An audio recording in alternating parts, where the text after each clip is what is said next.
आज का हमारा जो टॉपिक है वो है लगान। अगर हम लगान के बारे में बात करें तो साधारण बोलचाल की भाषा में लगान से तात्पर्य है मकान, दुकान, भूमि, यंत्र इनके प्रयोग के बदले उसके स्वामियों को जो भुगतान किया जाता है उसे हम लगान कहते हैं। लेकिन अर्थशास्त्र के संदर्भ में हम अगर अब लगान की बात करें तो लगान अर्थशास्त्र में एक विशिष्ट अर्थ रखता है, इसलिए हम ये कह सकते हैं अर्थशास्त्र के संदर्भ में लगान से तात्पर्य भूमि एवं प्रकृति प्रधान उन तत्वों के भुगतान से है या उनके स्वामियों को किया जाता है, अर्थात राष्ट्रीय आय का वह भाग भूमिपतियों को भूमि के प्रयोग के बदले प्राप्त होता है, उसे हम लगान कहते हैं।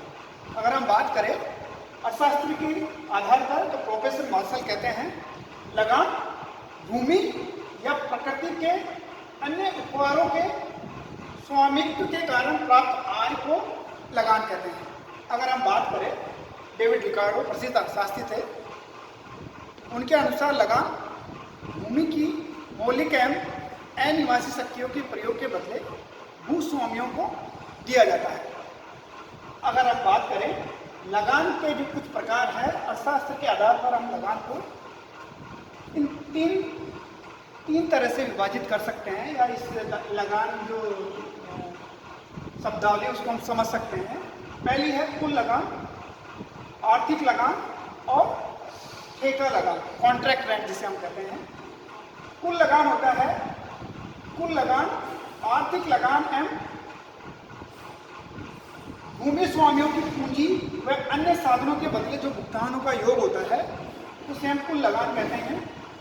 अगर हम आर्थिक लगान की बात करें, आर्थिक लगान में ओनली भूमि स्वामियों को भूमि के प्रयोग के बदले ओनली भूमि के प्रयोग के बदले जो भुगतान किया जाता है वो आर्थिक लगान के अंतर्गत आता है।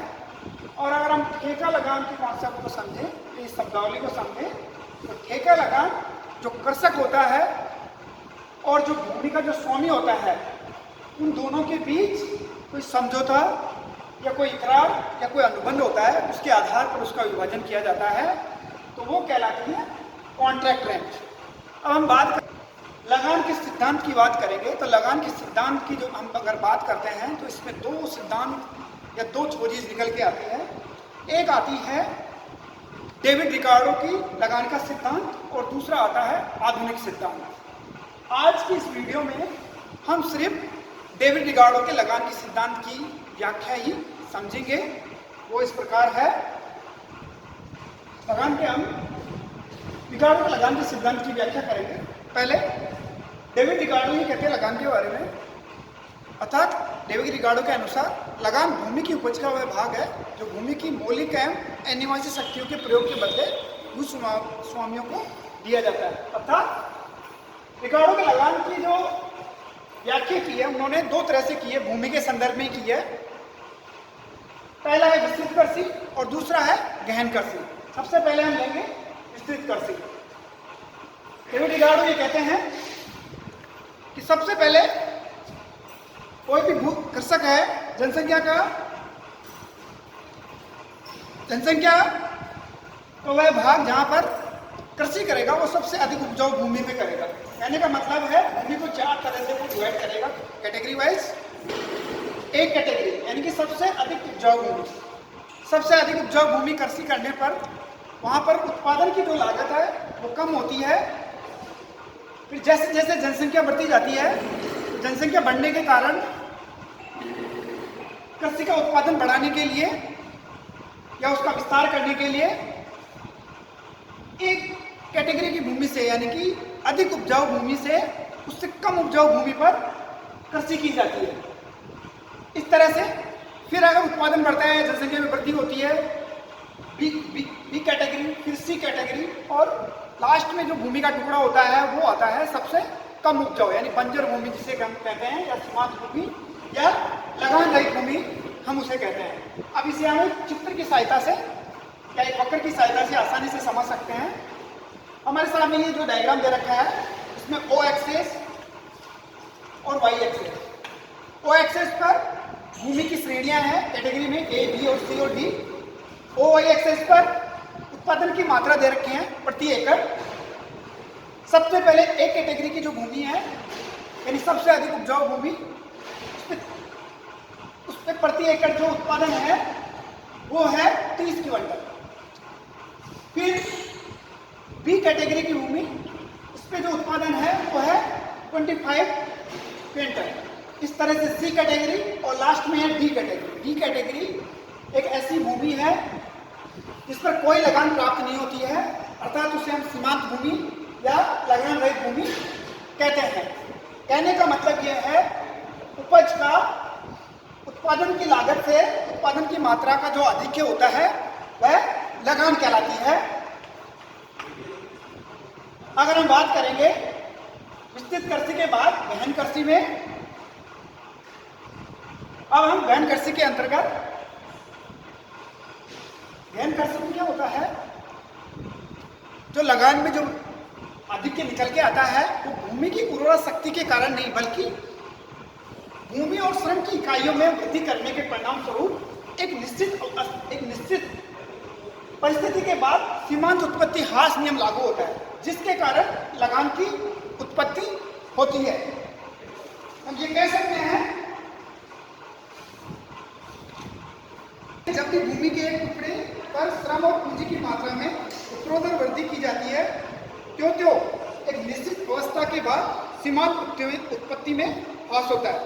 अतः ऐसी स्थिति आ जाती है जबकि सीमांत इकाई से प्राप्त उत्पत्ति उसकी लागत के बराबर हो जाती है। उदाहरण के लिए मान लीजिए इस डायग्राम में ओ एक्सेस पर पूंजी और श्रम की इकाइयां हैं, ओ वाई एक्सेस पर सीमांत उत्पत्ति क्विंटल्स में दे रखी है।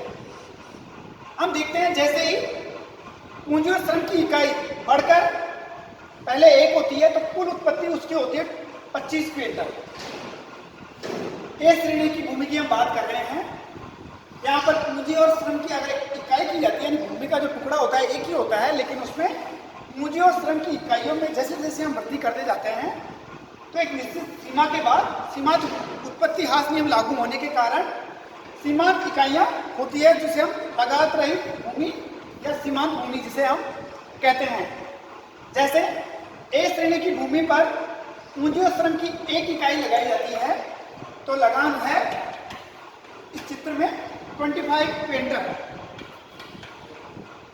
जैसे ही भूमि और पूंजी की श्रम की इकाइयां 1 से बढ़कर 2 की जाती है तो ए श्रेणी की भूमि पर जो उत्पादन की मात्रा है वो घटकर हो जाती है 20 क्विंटल। फिर भूमि और पूंजी की श्रम की इकाइयां बढ़कर अगर 3 कर देते हैं तो हमारा जो सीमांत उत्पत्ति है वो हो जाती है 15 क्विंटल। इस तरह से 4 करने के उपरांत इसकी जो उत्पत्ति है वो 10 हो जाती है। लेकिन लास्ट में एक ऐसी परिस्थिति आती है जिसे हम उत्पत्ति का जो ह्रास नियम है, इसमें सीमांत उत्पत्ति से नियम लागू होने के कारण लगान यानी सीमांत इकाइयां 0 हो जाती है। अर्थात हम ये कह सकते हैं गहन कृषि में प्रति इकाई की सीमांत इकाई अंकित बताया गया है, प्रत्येक इकाई पर शारीरिक लगान होता है। अगर हम बात करें रिकार्डो के लगान के सिद्धांत की व्याख्या, इसकी विशेषताओं की अगर हम बात करें तो लगान केवल भूमि से प्राप्त होने वाला अंतर मूल आधिक्य है। लगान उत्पत्ति के कारण भूमि की उर्वरा शक्ति भिन्नता और उत्पत्ति ह्रास नियम क्रियाशील होने के कारण ही होता है।